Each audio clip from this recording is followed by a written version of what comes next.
إن الحمد لله نحمده ونستعينه ونستغفره ونعوذ بالله من شرور أنفسنا ومن سيئات أعمالنا من يهده الله فلا مضل له ومن يضلله فلا هادي له ونشهد أن لا إله إلا الله وحده لا شريك له ونشهد أن محمدا عبده ورسوله أما بعد فإن أصدق الحديث كتاب الله وخير الحدي حدي محمد صلى الله عليه وسلم وشر الأمور محدثاتها وكل محدثة بدعة وكل بدعة ضلالة وكل ضلالة في النار. رب اشرح لي صدري ويسر لي أمري واحلل عقدة من لساني يفقه قولي. ربنا زدنا علما اللهم فقهنا في الدين اللهم إنا نسألك علما نافعا وعملا متقبلا ورزقا طيبا اللهم انفعنا بما علمتنا وعلمنا ما ينفعنا وزدنا علما. السلام علیکم ورحمۃ اللہ وبرکاتہ. سورہ جن ہم نے کل سٹارٹ کی تھی اور اس کے بارے میں ہم نے پڑھا تھا کہ یہ مکی صورت ہے اور نخلا کے مقام پر نبی صلی اللہ علیہ وآلہ وسلم فجر کی نماز میں صحابہ کرام کے ساتھ تلاوت کر رہے تھے جب تو انہوں نے قرآن سنا تھا. اور اس کے بارے میں ہم پہلی آیت جو ہے وہ ہم نے پڑھی تھی اور سمجھ بھی لی تھی. تھوڑا سا اس کو دوبارہ دیکھتے ہیں. بسم اللہ الرحمن الرحیم. قل اوحی الی انہ استمع نفر من الجن فقالوا انا سمعنا قرآنا عجبا.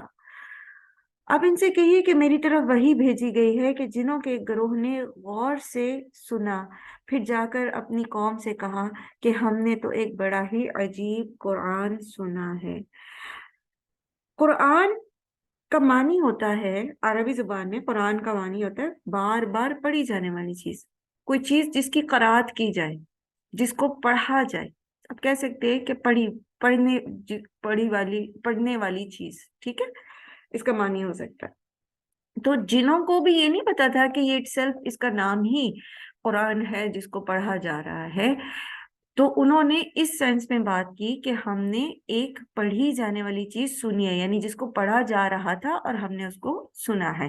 اور عجبہ، جیسے کل میں نے عرض کیا کہ عجب جو ہے وہ حیرت انگیز چیز پر کہا جاتا ہے، بہت زیادہ کسی چیز کو جو حیران کر دینے والی ہو اور جو بہت زیادہ پسند آئے، ٹھیک ہے، بہت زیادہ پسند آ جائے، کوئی چیز متاثر کر دے، تو اس کے لیے بھی عجیب کا لفظ بولا جاتا ہے.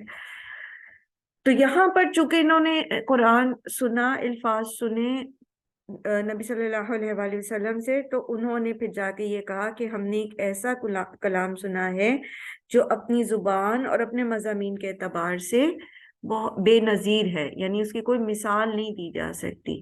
اپنے مضامین کے اعتبار سے اور اپنے الفاظ کے اعتبار سے وہ بہت ہی متاثر کن ہے.